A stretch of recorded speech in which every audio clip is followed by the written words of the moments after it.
भारतीय चेलीहरूको सदनभित्र पनि दादागिरी चल्न थाल्यो। जब यो देशका प्रधानमन्त्री एउटा सपना योजना फ्याँक्छन् अनि रहका एजेन्टहरू 15 दिनसम्म घाइते हुन्छन्। भूमि मिचाहासँग सल्लाह छलफल गर्नु पर्यो रे, आफ्नो जमिन मेरो हो भन्नको लागि पनि मेरो देशको भूमि मिचाहासँग सोध्नु पर्ने। श्री गंगा चौधरी सतगौवा। सम्माननीय सभामुख महोदय, अनुदानसँग जमिन, स्वाभिमान र राष्ट्रियता कदापि साट्न मिल्दैन। सीमा विवाद, नेपालमाथि भारतको दादागिरी नमिचिएको ठाउँ छैन, नहपिएको गाउँ छैन। भन्दा भन्दै भारतीय चेलीहरूको सदनभित्र पनि दादागिरी चल्न थाल्यो। भूमि मिचाहासँग सल्लाह छलफल गर्नु पर्यो रे, आफ्नो जमिन मेरो हो भन्नको लागि पनि मेरो देशको भूमि मिचाहासँग सोध्नु पर्ने। यो कस्तो विडम्बना सभामुख महोदय। जब यो देशका प्रधानमन्त्री एउटा सपना योजना फ्याँक्छन् अनि रहका एजेन्टहरू 15 दिनसम्म घाइते हुन्छन् अनि त्यो सपनाको विरुद्धमा सम्पूर्ण शक्तिहरू लगाएर ब्रुक्क ब्रुक्क उफ्रन थाल्छन्। सामान्य सभामुख महोदय, राष्ट्रको सवालमा अब बोलाइ र गराई समानता कायम गर्न धेरै मै हुँ भन्नेहरूलाई पनि हाम्मे पर्न देखिन थालिसक्यो। मन र विचार अशुद्ध हुनेको मन्तव्य, अन्तर्वार्ता र लेखका अंशबाट पनि आम जनताले समेत स्पष्ट रूपमा पहिचान गर्न थालिसके। विगतमा नक्कली राष्ट्रवादको खोल ओढ्नेहरूको मुकुण्ड पनि तिनलाई खडा गर्ने र उचाल्नेहरूबाट नै पर्दाफास हुनेछ। माननीय श्री गगन कुमार थापा। सम्माननीय सभामुख महोदय, संविधानमा स्वतन्त्रताको हक, समानताको हक, आत्मसम्मानपूर्वक बाँच्न पाउने हक, मर्यादित जीवन जिउन पाउने हक, छुवाछुत तथा भेदभाव विरुद्धको हकदेखि दलितको हकसम्म सबै लेख्यौँ, कानुन बनायो भनेर गर्व गरिरहँदा रुकुम सोतीको नरसंहारले यस्तो गर्व गरिरहेको हामी सबैको अनुहारमा कालो पोतिएको छ। यस्तो अमानवीय र क्रूर घटनालाई भवितव्य हो भनेर देखाउन र सहायक कारणहरू देखाएर यो घटनाको जरामा रहेको उच्च जातीय अहङ्कारको ढाकछोप गर्न भइरहेको सङ्गठित प्रयत्न र राज्यको लाचारीलाई यो संसदले टुलटुल हेरेर बस्ने हो भने लाज पनि हामीसँग लजाउँछ। सम्माननीय सभामुख महोदय, अनुहारको दाग ऐना पुछेर जाँदैन। त्यसैले रुकुम नरसंहार लगायत यो लकडाउनको अवधिमा मात्रै जातीय विभेदको कारणले 32 जनाभन्दा बढी दलितहरूको हत्या, आत्महत्या, बलात्कारको घटनाको छानबिन गर्न अविलम्ब सर्वदलीय संसदीय छानबिन समिति बनाउन जोरदार माग गर्दछु र यो पनि जानकारी गराउँछु, सम्मानित सदनले यो नबनाएसम्म हामी यो मागिरहनेछौँ, न्यायको पक्षमा बोलिरहनेछौँ, लडिरहनेछौँ। माननीय श्री गजेन्द्र बहादुर महत। मान्य श्री कृष्ण गोपाल श्रेष्ठ। सम्माननीय सभामुख महोदय, आजभन्दा 28 वर्ष अगाडि 2050 साल जेठ 3 गते जननेता मदन कुमार भण्डारी र जीवराज आशिषलाई त्रिशुली नदीमा डुबाएर हत्या गरे सभामुख महोदय। त्यसै बेला स्वर्गीय गणेश मान सिंहले रुँदै भन्यो, मेरो एउटा राष्ट्रवादी देशभक्त नेता गुम्यो, म जहिले पनि तपाईँको अभाव महसुस गरिरहनेछु भन्नुभयो। त्यही बेला स्वर्गवासी राजा वीरेन्द्रले पनि कमेन्ट गरेको थियो, नेपालले, मुलुकले एउटा देशभक्त राष्ट्रवादी नेता गुमायो।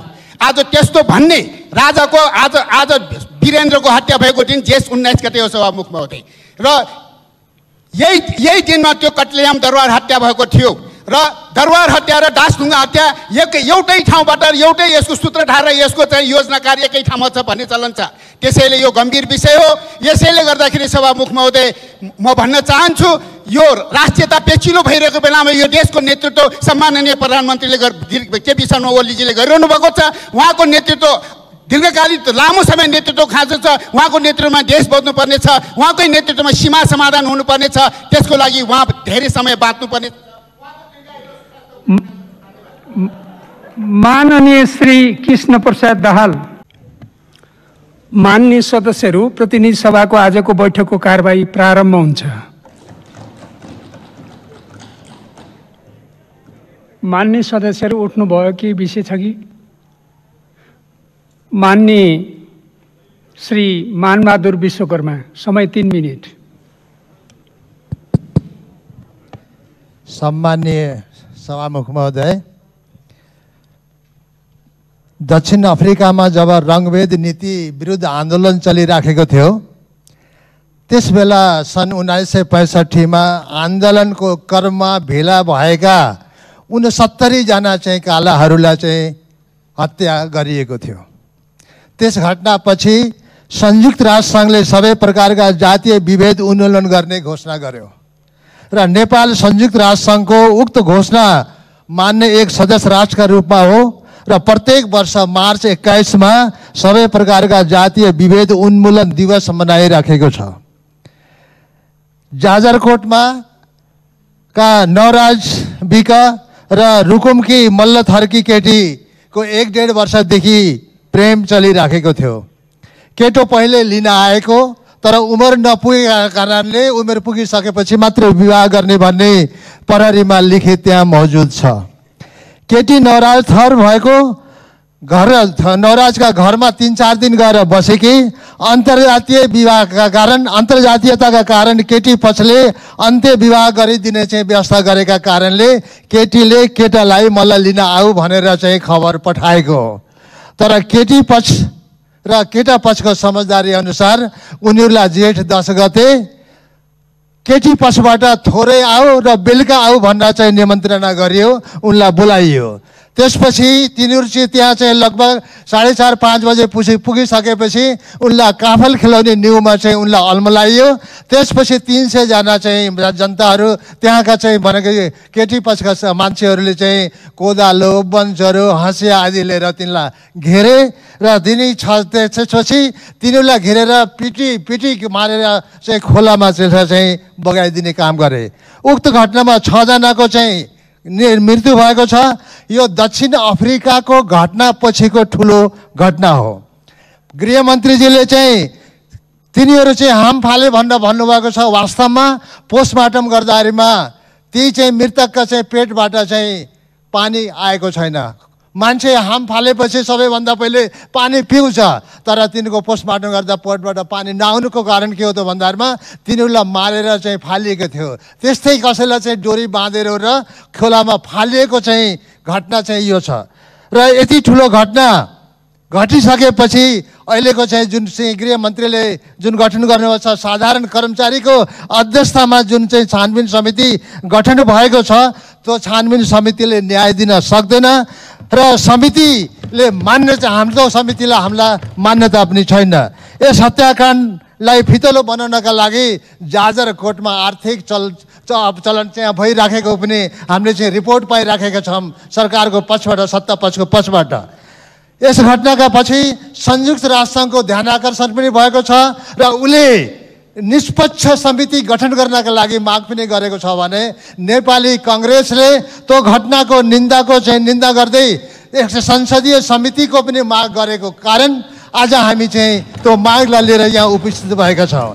त्यसो भएकोले सभामुख महोदय, म के भन्न चाहन्छु त भन्दामा उक्त घटनाको निष्पक्ष छानबिनका लागि दलित सांसदको नेतृत्वमा संसदीय समिति तत्काल गठन होस्, यही माग हामी राख्छौँ। र यदि चाहिँ तत्काल गठन भएन भने यो भन्दा कडा कदम हामीलाई चाल्न बाध्य नपारियोस्, यति नै भन्न म चाहन्छु। हवस्, धन्यवाद।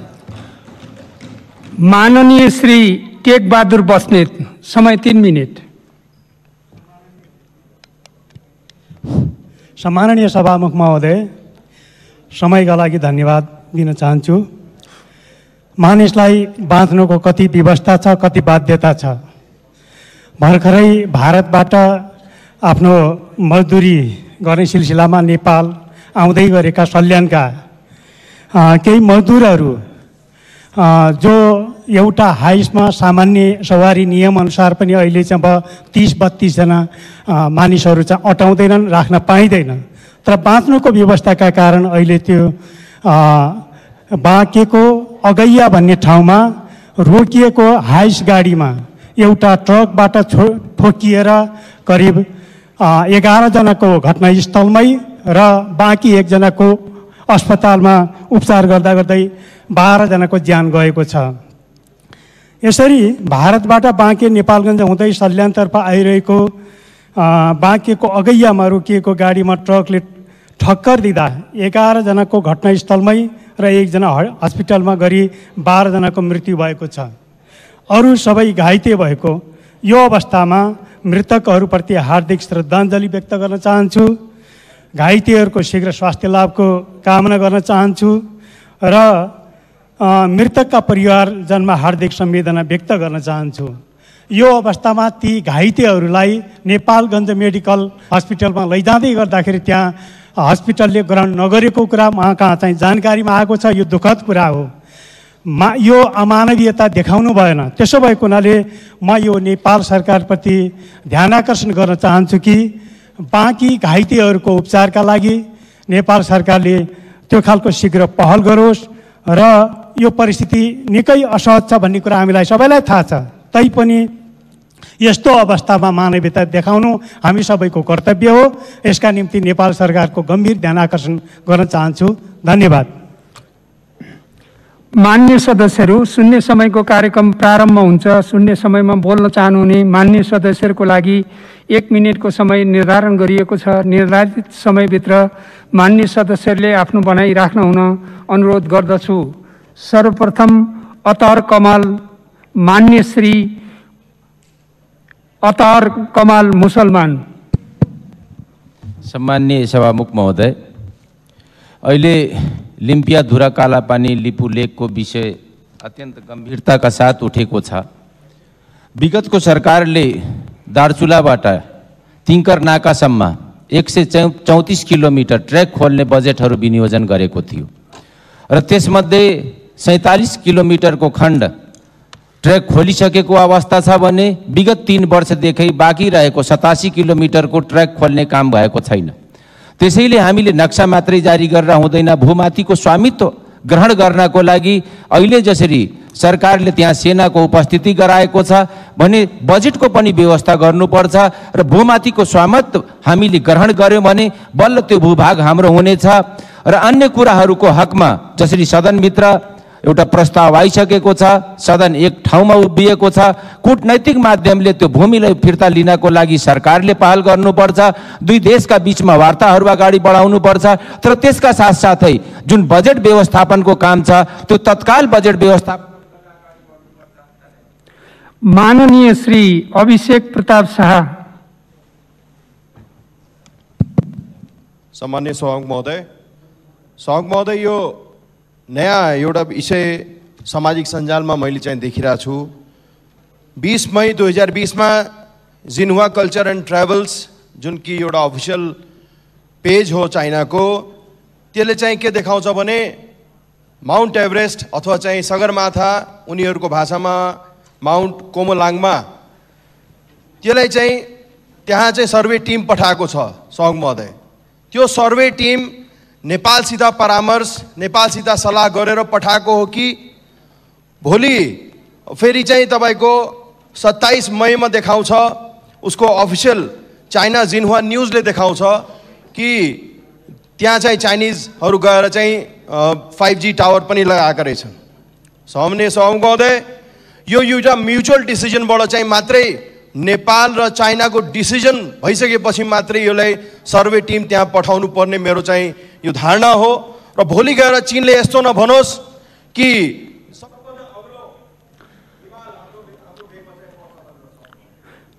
माननीय श्री डाक्टर अमरेश कुमार सिंह।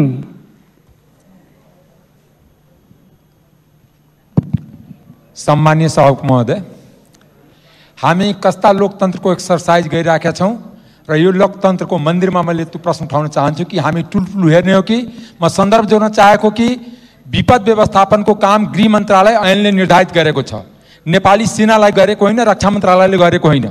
तर सरकारको कमजोरी छ, त्यसलाई नेपाली सेनाको बुकले जनतालाई दबाउन खोजिरहेछ भने त्यो लोकतन्त्रको हत्या हुने जान्छ र यो लोकतन्त्रको मन्दिरमा यो प्रश्नको हत्या हुने जान्छ र यो लोकतन्त्रको मन्दिरमा यो प्रश्न उठाउन चाहन्छु कि त्यसको बारेमा छलफल होस्, बहस होस् कि नेपाली सेनालाई परिचालन गर्ने कोरोनामा पुग्छ कि छैन।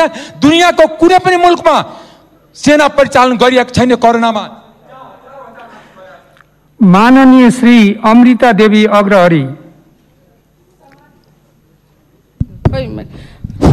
सम्माननीय सभामुख महोदय, जब देश की सरकार दूरदर्शी होती है तो परिणाम बहुत बुरा होता है।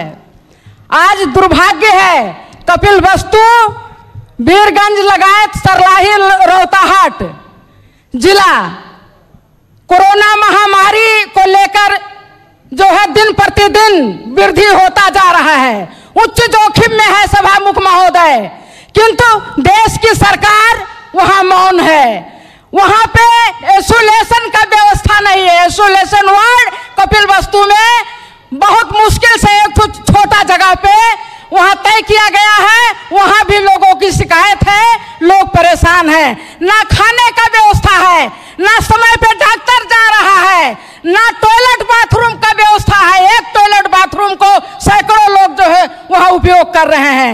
ऐसे परिस्थिति में सरकार की इरादा क्या है, सरकार की नीयत क्या है? माननीय श्री अमृता थापा। सभामुख महोदय, आज राति 12 बजे कोभिड-19 को महामारीसँगै भारतबाट परिवार र जन्मथलो पुग्न नेपालगञ्जबाट सल्यान हिँडिरहेका नागरिकहरूको गाडी दुर्घटनाका कारण 12 जनाको दुःखद निधन र 21 जना गम्भीर घाइते हुन पुगेको छ। म मृतकहरूप्रति हार्दिक श्रद्धाञ्जली, परिवारजनमा गहिरो संवेदना र घाइतेहरूको शीघ्र स्वास्थ्य लाभको कामना गर्दछु।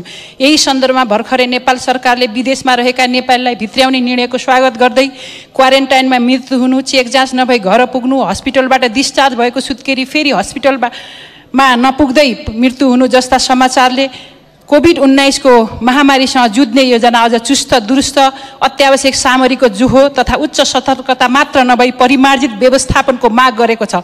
यसर्थमा विश्वमा करिब 5-6 महिना र नेपालमा 70 दिनको बन्दाबन्दीको संश्लेषण सहित नेपाली जनतालाई भोक र रोग दुवैबाट बचाउने परिमार्जित योजना निर्माण र कार्यान्वयनमा नेपाल सरकार तथा सम्बन्धित सबैको ध्यानाकर्षण गर्न चाहन्छु ताकि हाम्रो सानो सीमाले अनावश्यक क्षति नहोस्। धन्यवाद। माननीय श्री आशा कुमारी विक।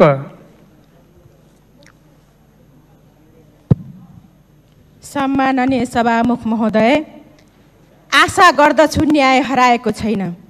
जाजरकोटको नवराज विक लगायत 6 जनाको रुकुम सोतीमा भएको मानव विरुद्धको अपराध जातीय विभेदको कारणले भएको हो भन्नेमा कुनै दुई मत छैन। त्यसैले यो नरसंहार घटनाको खोर भर्सना गर्दछु। मृतकप्रति भावपूर्ण श्रद्धाञ्जली, बेपत्ता गोविन्द साईको खोजी गरी सार्वजनिक गरियोस्। परिवारप्रति सहानुभूति प्रकट गर्दछु। सभामुख महोदय, मृतकको परिवारले सरकारसँग छोरा फिर्ता मागेका छैनन्। सभामुख महोदय, न्याय मात्र मागेको छन्। त्यसैले सत्य तथ्य छानबिन गरी पीडितलाई न्याय दिन कुनै कसुर राख्ने छैन सरकारले भन्दै विलम्ब नगरी संसदीय छानबिन समिति गठन गरियोस्, घाइतेको स्वास्थ्य उपचार गरियोस्, पीडितलाई राहतको व्यवस्था गरियोस् भनी सभामुख मार्फत सरकारको ध्यान आकर्षण गर्दछु। हस्त धन्यवाद। माननीय श्री इन्दु कुमारी शर्मा।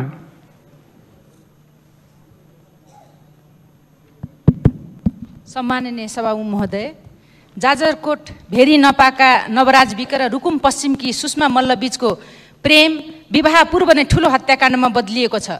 केटासँग गएका आधा दर्जन युवाहरूको विभत्स हत्या भएको छ। यस हत्याकाण्डमा मारिएका प्रेमी नवराज विक लगायत उनीसँग गएका साथीहरूको कुनै कसुर थिएन। उनीहरू तल्लो जातका थिए। के प्रेम गर्नु नै पाप हो सभामुख महोदय? आज प्रेमको मूल्य नवराजले मृत्यु दिएर चुकाएका छन्।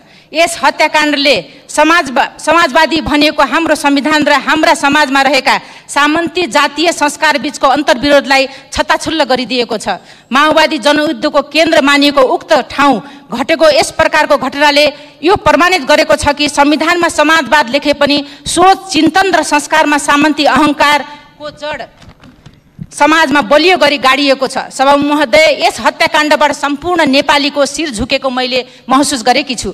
हामीले यस हत्याकाण्डबाट एउटा बलियो शिक्षा लिनुपर्छ कि राजनीतिक क्रान्ति हुँदैमा। माननीय श्री उमाकान्त चौधरी।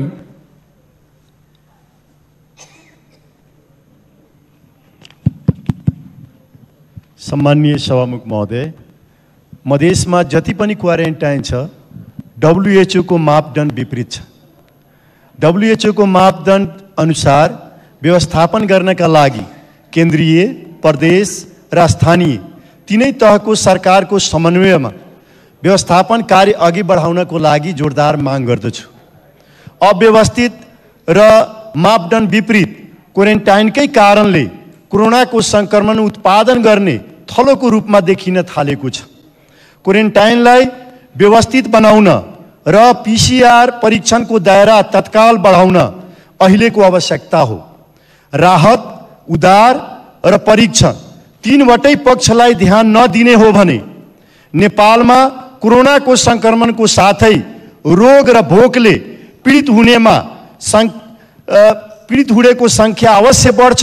त्यसतर्फ सरकारको ध्यान जाओस् भन्ने म ध्यान आकर्षण गराउन चाहन्छु। माननीय श्री उमा रेग्मी। सम्मानीय सभामुख महोदय, एकातिर कोरोना भाइरसको महामारीबाट देश पुरै आक्रान्त छ। बिरामीको सङ्ख्या र मृत्यु दर वात्तै बढेको छ। अर्कोतर्फ सुत्केरी हुन गएकी महिला र डायलिसिस र केमोथेरापी लगाउन पर्ने बिरामी अस्पताल जाँदा अस्पतालले PCR टेस्ट गराई नेगेटिभ भएको रिपोर्ट लिएर आए मात्र उपचार गर्न सकिने भनी फर्काइदिएको खबरहरू प्राप्त भएको छ। सभामुख महोदय, यो गम्भीर अवस्था हो। यस्ता अस्पतालहरूलाई कडा कारबाही गर्नुपर्छ र म कडा कारबाहीको लागि सरकारसँग माग गर्दछु र तुरुन्त सबै अस्पतालहरूका सबै सेवा खुला होस् भनी माग गर्न चाहन्छु। माननीय श्री उमाशंकर अर्गरिया। सामान्य सभामुख महोदय, कोही भोकै रहँदैन, भोकले कोही मर्दैन। सरकारको नाराकै समयमा धनुषा जिल्ला सहित नगरपालिकाको गोठकेलपुर बस्ने अन्दाजी 32 वर्षको शिवेन्द्र गुरुमिता यादव जटही बोर्डरमा भोकै मर्नु देशको लागि दुर्भाग्य हो। उक्त मृतकलाई शहीद घोषणा गरी मृतक परिवारलाई क्षतिपूर्ति दिनका लागि सरकारसँग जोरदार माग गर्दछु।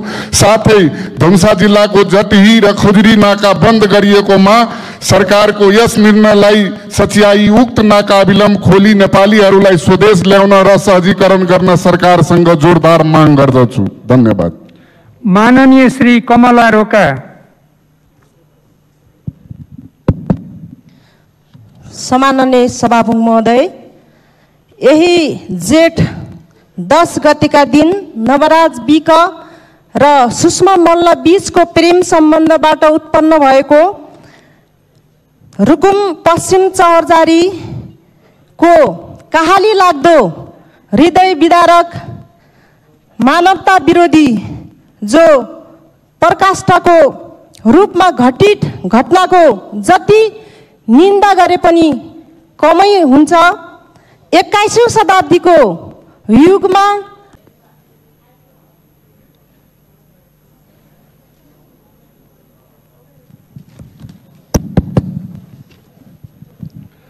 सम्माननीय सभामुख महोदय, यही जेठ 13 गते विनाशकारी हावाहुरी र वर्षाका कारण काभ्रे जिल्लाको खानीखोला र महाभारत गाउँपालिकामा ठुलो क्षति भएको छ। खानीखोलामा मात्रै करिब 550 भन्दा बढी जनताको घरको छानो, विद्यालय तथा सरकारी भवनहरूको छाना जस्ता उडाएर जस्ता विहीन अथवा छाना विहीन भएको छ। यही जेठ 14 गते अविरल वर्षाका कारण पनौती नगरपालिका रोशी खोलामा 3 वटा पक्की पैदल पुल बगाएको छ। व्यक्तिको निजी घर, मन्दिर, पुल, पुलेसा सडकहरू ठुलो क्षति भएको छ। करिब 20 करोड भन्दा बढी मूल्यको जनताको कृषि बालीहरू नष्ट भएको छ। यस सम्मानित सदन मार्फत पीडितहरूलाई तत्काल राहत र क्षति भएका भौतिक संरचना पुनर्निर्माण गर्ने व्यवस्था नेपाल सरकार। माननीय श्री घनश्याम खतिवडा। सम्माननीय सभामुख महोदय, लिम्पियाधुरा, कालापानी र लिपुलेक समेटेर आफ्नो प्रशासनिक नक्सा सार्वजनिक गर्दै सरकारले संविधान संशोधन समेत सबैको सहमति लिएर टेबल गरेको कार्यलाई प्रशंसा गर्दै सरकारलाई हार्दिक धन्यवाद दिन चाहन्छु। कूटनीतिक वार्ताबाट पनि छिमेकीले समस्यालाई सुल्झाउने तर्फ ध्यान दिँदैनन् भने पश्चिम किल्ला काङ्गडा, पूर्वमा तिस्ता पुगेथ्यौँ भन्ने हाम्रो गीत जिउँदैछ भन्ने कुराको ध्यान आकर्षण पनि गराउन चाहन्छु सभामुख महोदय। कोरोनाको कहरभित्र कृषि बाली लगाउने बेला सुरु भएको छ। किसानहरूलाई मल बिउको ज्यादै अभाव देखिएको छ सभामुख महोदय। यही बेलामा कोरोनाले जनतालाई पिरोलिरहँदा अन्न बालीलाई फौजी किराले पिरोलेको छ सभामुख महोदय। मोरङको उत्तरी भेगमा मकै बाली फौजी किराले निकै नष्ट गरिरहेको छ। प्राविधिकहरू पठाएर त्यसको रोकथामतर्फ मन्त्रालयले उचित ध्यान पुर्याओस्, यही ध्यान आकर्षण गराउन चाहन्छु। रुकुम पश्चिमको चौरधारीको घटनालाई खेद र निन्दा गर्छु। अपराधीलाई हदैसम्मको कारबाही होस् भनेर माग गर्दछु। धन्यवाद। माननीय श्री चन्दा चौधरी। सम्मानीय सभामुख महोदय, रुकुमको यस्तो ठुलो घटना जुन घटनालाई अहिलेसम्म गृह मन्त्रालयले किन चुप लागेर बस्यो होला त्यसको म घोर निन्दा गर्न चाहन्छु। किनभने सुषमा र नवराजको प्रेमकै कारणले हत्या भएको हो र एउटा दलितकै कारणले हत्या भएको हो। दलितको लागि खालि दलित नै बोल्नुपर्ने, मधेसीको लागि मधेसी नै बोल्नुपर्ने, महिलाको लागि महिला बोल्नुपर्ने, कहिलेसम्म यो चाहिँ यो देशमा गणतन्त्रमा चल्छ? सभामुख महोदय, म भन्न चाहन्छु हाम्रो देशमा संविधान बन्यो। अहिले धेरै मान्यजीहरू पनि भन्नुभयो कि उत्कृष्ट संविधान रे हाम्रो देशको दुनियाँको उत्कृष्ट संविधान बन्यो जसमा छुवाछुत, दलित, भेदभाव, मधेसी सबैको भेदभाव मुक्त संविधान बन्यो। तर यहाँ कस्तो लागिरहेछ भने कार्यान्वयनमा छैन। यो मलाई लाग्छ यो पनि संविधान संशोधन गर्ने हो कि सबै छुवाछुत भेदभाव युक्त संविधान राखिदिने हो कि सँगसँगै भने म सभामुखजीलाई आग्रह गर्न चाहन्छु। किनभने लेखाइमा र गराइमा फरक छ। मेरो आग्रह के छ? माननीय श्री चाँदतारा कुमारी।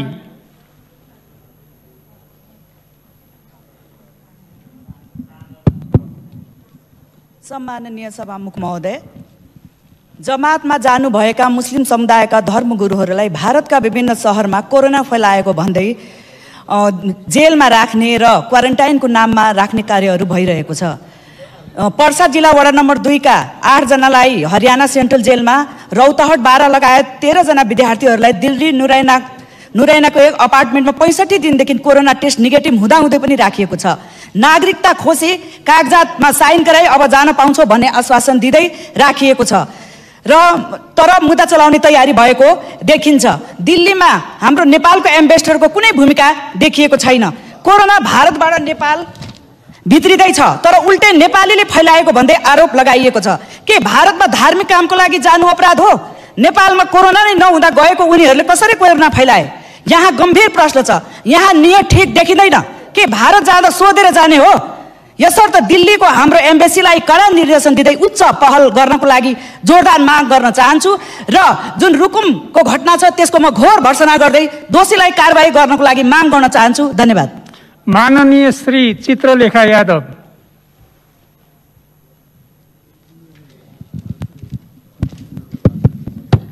सम्मानीय सभामुखज्यू, संविधानको मूल मर्म र भावना विपरीत निर्णय गर्ने अधिकार कसैलाई हुँदैन, सरकारलाई पनि हुँदैन। तर पटक पटक यो सरकारले किन संविधानको मुटुलाई छिया पार्ने काम गरिरहेको छ? सांसदलाई बजेट होइन विकास दिनुपर्छ। के 4 करोडले मात्रै विकास हुन्छ? 40 करोड यदि विकासको निम्ति चाहिन्छ भने किन नदिने? सांसदलाई 4 करोड दिने अनि मन्त्रीहरूलाई चाहिँ जति मन लाग्यो त्यति बजेट आफ्नो क्षेत्रमा लिएर जाने? यो विषयको अन्त्य हुनुपर्छ। त्यसैले म भन्न चाहन्छु स्थानीय विकास पूर्वाधार कार्यक्रम जुन ल्याइएको छ त्यसको अन्त्य गरिनुपर्छ। यही भित्र पनि दुई थरीको सांसद बीच भेदभाव निर्माण गर्ने काम यसले गरेको छ। त्यति मात्रै होइन, संघीय शासन प्रणालीको सिद्धान्त र नीति विपरीत रहेको छ। यो कार्यक्रम प्रदेश र स्थानीय तहलाई कमजोर बनाउने काम गरेको छ यसले र गणतान्त्रिक शासन व्यवस्थालाई कमजोर गर्ने खेल पनि हो यो। त्यसकारणले यसको अन्त्य हुनै पर्छ। यो माननीय श्री छक्कबहादुर लामा।